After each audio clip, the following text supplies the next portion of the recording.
Hello everybody out there, and welcome back to another episode of The World's Finest. And because these books are late, we're grouping them as much as possible. So in this review, I've got another 3 books for you guys, and all 3 of these are conclusions from the miniseries out of Secret Wars. We got the final issue of Marvel Zombies, Marvel Zombies 4.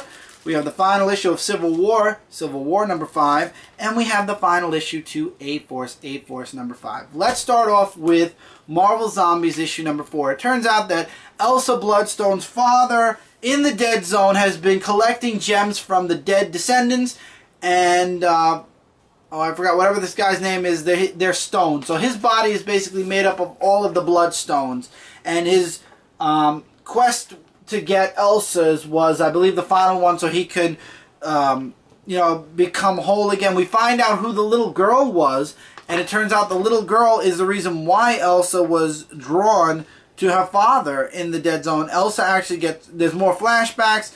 The zombie virus does take her over because she does get into an ordeal with the zombies. But weird enough, because of the gems, she's able to not only heal herself, spoiler alert, but she heals her father as well. And the little girl turns out to be a manifestation of the childhood that she lost because of her father. So while she heals herself, the little girl jumps back into her as well and tells her to always remember. So she's healed, the father's healed, and now it's all about just exploring the world. And that's really it. Exploring the Deadlands and her going back to the Shield and finally having a way to fight the Deadites. Not the Deadites, that's Army of Darkness, the zombies. This was an okay series. It could have been a lot better. It really focused on Elsa Bloodstone. You could have easily taken off Marvel Zombies.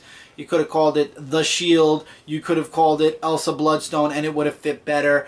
This had, I mean, obviously it was in the Deadlands. It involved Marvel Zombies, but it wasn't a focal point on the Marvel Zombies. I feel like Age of Ultron versus Marvel Zombies focused more on the zombies than this book did. This book was a focal point on Elsa Bloodstone. I know a lot of people dropped it for that reason because it wasn't Marvel Zombies, but for a series, this falls under my average read, but lower on the average read list. There's definitely a lot of other books that I would recommend before this, and there are a few books I would recommend after this, but this is kind of a lower on the list of miniseries.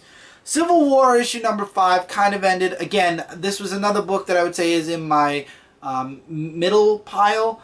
Higher than Marvel Zombies, though. I really enjoyed it. Now that Iron Man knows that the Skrulls were what were manipulating the war and continuing it on, it's up to him to tell Steve and to stop the fighting from going on above ground and to stop the Skrulls once and for all.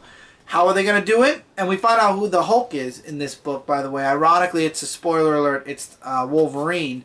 So after a brief fight between Iron Man and Captain America, which I thought was awesome, Iron Man convinces Cap to just chill for a minute and that they're being attacked by Skrulls. And I was right with the last issue. Bucky, spoiler alert, was a Skrull. And Cap, that's how he kind of got Cap to realize what was going on. And instead of using the bomb on the superheroes, Cap uses the bomb on the Skrulls to kind of keep them from being able to shapeshift. But unfortunately, other heroes got caught in the explosion, so they lost their powers as well. So there really were no superheroes left after the bomb was set off. So honestly, the war was all about registering superheroes. Now there are no superheroes unless some of them didn't go into the trench to try to save Cap and Iron Man. Not only that, but Cap and Iron Man no longer are around. And the Iron and the Blue now finally have a treaty where they're working together. You got Pete back with his family. Everything kind of ends on a really happy note, and the Skrulls are obviously being dealt with as time moves forward. So the Civil War is officially over, and instead of just Cap dying this time, Iron Man goes as well, and now everybody's working together, which is great, and the Skrulls are being dealt with and finished off. This was an okay series. Again, an average read. I know I was the only one that was continuing it on Comic Frontline as far as everybody in the crew, but I thought it was a nice read. If you're a fan of Civil War, you might like this. This is a what if the Civil War never ended, and obviously the reason for it was because of the Skrulls. But again, it was an okay series. Not that I wouldn't recommend it, but I can't highly recommend it. However, A-Force issue number 5, this book I can highly recommend. Loki in the last issue blew a hole into the shield, and now the Marvel Zombies are attacking, and I feel like I'm getting more of the Marvel Zombies here again, Arcadia. So it's up to the A-Force team, as well as the Thors that are there, to fight against the Marvel Zombies and to keep Arcadia safe. And that's what I liked about this issue. This issue was awesome. The entire fight took place at night. So you got the Marvel Zombies fighting A-Force. And we find out, even though the solicits kind of spoiled it already, we find out the girl's name, or the Star Girl's name. She tells Nico it's Singularity. So that's the name she goes by. And then in the end, she kind of makes a sacrifice, but not really, because she survives.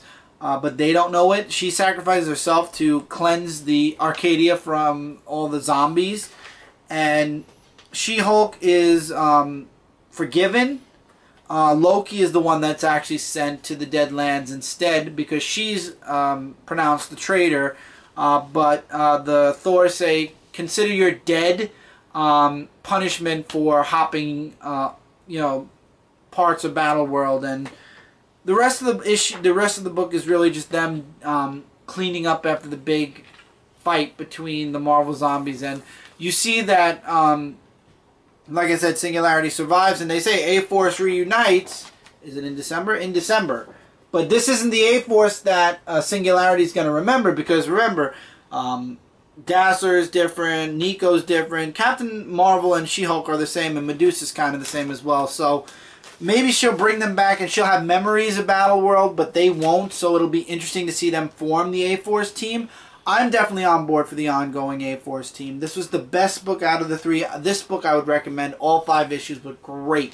This was a really great series. I had the pleasure of meeting Marguerite Bennett at New York Comic Con. She was awesome. She loved doing this book. She did an excellent job. I loved it. I was telling her how much I loved it, and she was so happy I loved it as well.